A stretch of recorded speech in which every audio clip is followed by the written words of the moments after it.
Welcome back. It is Saturday, January 4th in the NBA. My three best bets are on the way. If you are new, my name is Austin from Calling Our Shot. Thank you for tuning in. As always, we begin with a recap of how we did on Friday, and it was a 1-1 day, if you will. We keep picking guys that don't feel like suiting up. Jaylen Brown, the most recent victim. We took him yesterday. He didn't play as well. I think the day before that was Jalen Johnson. So he voids. Our other two picks go 1-1. Tristan Da Silva, his over in points, sweat-free, ended with 25 points.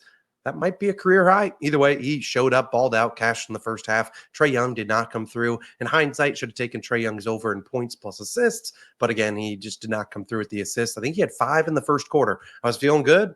Nope, he ends with 9. I'm like, all right, well, nothing we can do there. A 1-1 day, losing no juice because Tristan Da Silva was a plus 100 play. So, hey, it is what it is. We're going to move on. The last few days have kind of just been running on a treadmill, but we got 3 picks. Let's hope all the guys suit up tonight for us. And I really like the card we got for Saturday's slate of action, which is actually a bigger one than we normally get on Saturdays. But hey, we'll certainly take it. My last note is that our NFL video for Saturday was already posted. If you want to go check it out, I have one pick for Saturday's NFL games. My Sunday NFL video probably won't be live until Sunday morning, probably before the NBA video. So the NBA video tomorrow will probably be a little bit delayed. I'm going to get the NFL video, look at all the lines. We'll have a lot more lines to pick from, given his week 18. So the NFL can be a little bit weird the last week of the season. So check out that video. Should be live Sunday morning. NBA video tomorrow will be a little bit more delayed. But let's dive in the picks today. The first one we'll begin with is Devin Booker, over 30.5 points plus assists, minus 115 on Bet365. Now, this line was 29.5. It got bumped on me. Now, even some books are laying a 31.5 line.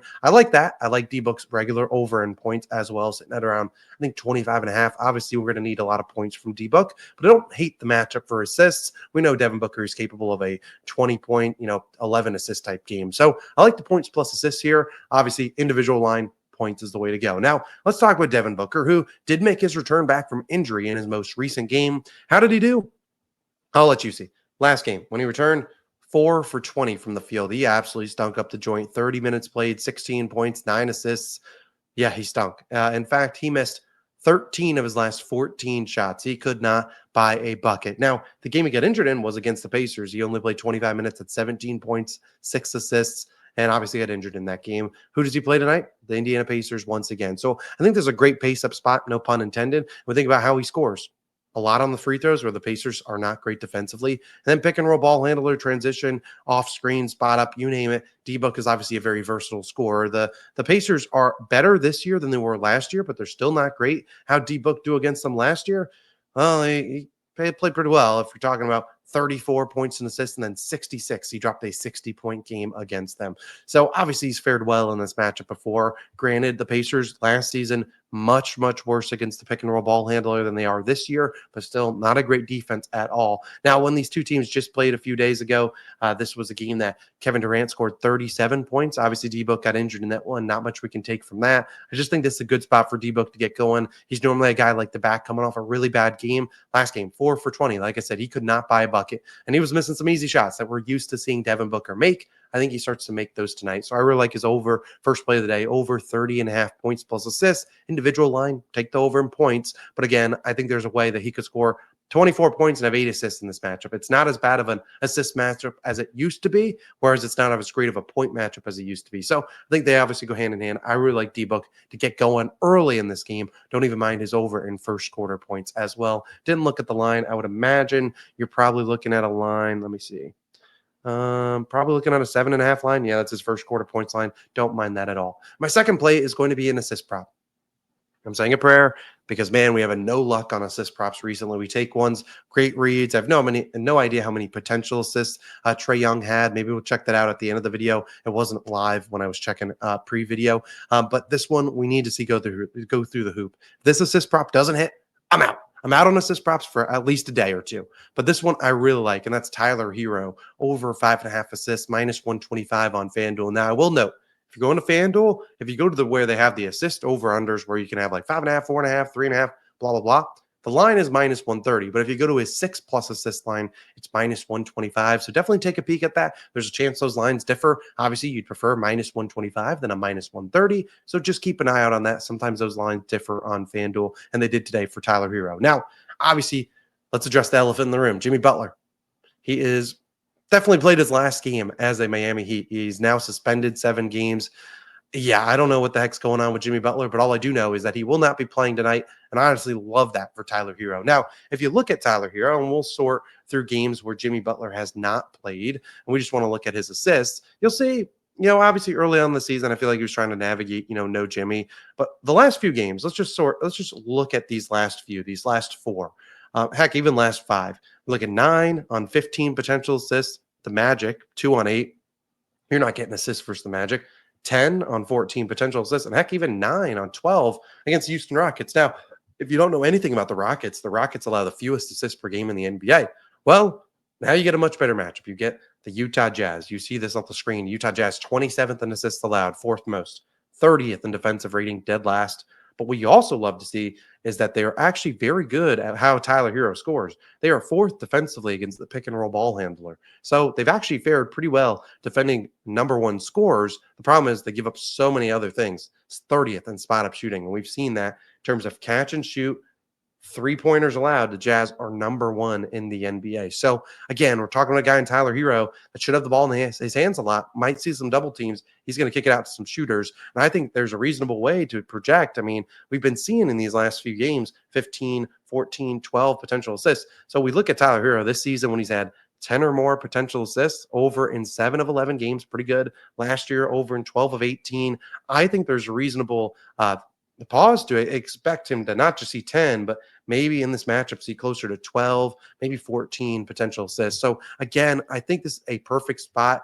Obviously, the Heat now have to move on from Jimmy Butler. We need to start working on player development. The kind of a guy that's been stunted by Jimmy Butler is Tyler Hero. So I think they're going to hand him the keys to the offense, kind of been handing him them with non-Jimmy Butler games. Now it's fully Tyler Hero's team right now. Hey, go figure it out. We'll see what we get back from the Jimmy Butler trade. But right now, it's Tyler Hero's team, and I think he's going to play like it. But I really think the assists is the best way to target it. I really like the over 5.5 assists. I love him up to 8+ assists. I think that's plus 280. 10+ assists is not a crazy long shot. I think that's like plus 800. So again, if you're looking for some long shot plays, Tyler Hero to 8, 10 assists. I don't honestly hate that. I said that kind of similar thing for Tristan da Silva yesterday. 20+ points was plus 650 for him. That cashed. I don't mind maybe laddering up Tyler Hero. I almost did it myself and put a quarter unit on each of them. However, we've had no luck on assist props. I don't want to be putting 1.25 or 1.5 units on an assist prop right now. Tyler Hero is coming through for us. Then my final play of the day will actually be a parlay. It is a kind of a same game parlay, but it does have a leg from another game. And there's 3 guys all to do the same thing. Cade Cunningham, Karl Anthony Towns, and Jalen Brunson, all to score 20 or more points. 20+ points each, a same game parlay, plus 123 on Bet365. I want to say this was plus 106 on FanDuel, plus 101 on DraftKings. So pretty solid odds if you're on Bet365. I love all 3 guys. I want them all to score 20+ points, plus 123. Now we'll begin with our man, Cade Cunningham. If we look at Cade, he's been all right this season. Let's be honest. He's been all right. Last night, he was kind of benched, if you will. Not benched, but he didn't see a ton of minutes, but 18 minutes, 8 of 20 shooting. If you just were to lower this to 20+ points, you'd see he's over in 23 or 30, but you would also see he's under in 3 straight. This was a blowout game. This was a game against the Magic. It's just a tough spot there. And then 18 points last night and 8 of 20 shooting. Only played 29 minutes. Now he gets the Minnesota Timberwolves. Now, Timberwolves are obviously a very good defensive team. However, where you can score against them is in the pick and roll. They rank 23rd defensively versus pick and roll ball handlers. And we saw Cade kind of take advantage of this matchup last year, 32 points against them. Obviously, the main injury news here is that you're going to no longer have Jaden Ivey. He is obviously out for the season. I really think Cade Cunningham shows up tonight. I think he scores points. He's going to get a lot of volume. Should not see a reduction in minutes like he saw last night. I think they were just getting ready for this game. At home, I just trust him a little bit more. I think he's going to be pretty consistent at home. I think he scores 20. Then we move to the 2 next. They will be facing the Bulls. Now, the first time these 2 teams matched up, Cat destroyed them. He had 46. Brunson, 24 points. This is a Bulls team that, let's be honest, they don't play a whole lot of defense. But again, this is just the Knicks coming off a bad game last night, especially for Brunson. He went 9 for 23. I expect him to bounce back. This is the Bulls team that, let's be honest, they're pretty bad defensively. They can't stop anyone. I think Brunson just goes to work against them, just absolutely destroys them. Cat coming off a game last night, only 17 points, 13 shots. Did he even He didn't even attempt a single three-pointer. Very odd for Cat to not attempt a single three. He'll probably be firing up some ones tonight. He's been really consistent getting the 20-plus points, looking at 17 or 22 of 30. Again, how they defend 17th on free throws, 30th in the pick and roll man. They can't defend anyone. So, again, I really like all three of these guys to score 20-plus points. I like all their individual lines. If I had to pick their individual lines in order, I'd probably pick Cade first because this is the line that's like 23 and a half.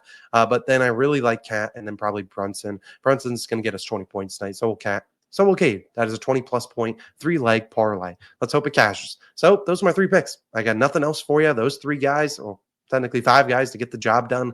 I looked at some other games, but I'm not going to dive into them. A lot of games that I just don't have a big interest in, if I'm being honest.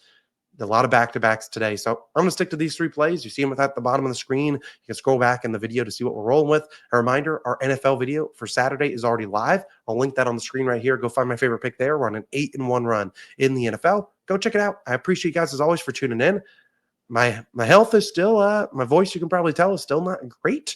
But hey, we're going to move on. Hopefully, we can get back to winning you guys some money like we've been doing pretty much the end of December. January's been a little bit off to a rocky start. Not really. I mean, we've had one bad day and then basically break-even days the rest of the days. Let's go 3 in a day, bounce back, and have a great day. I'll see you guys back again in the next one. It's Austin signing out. Peace.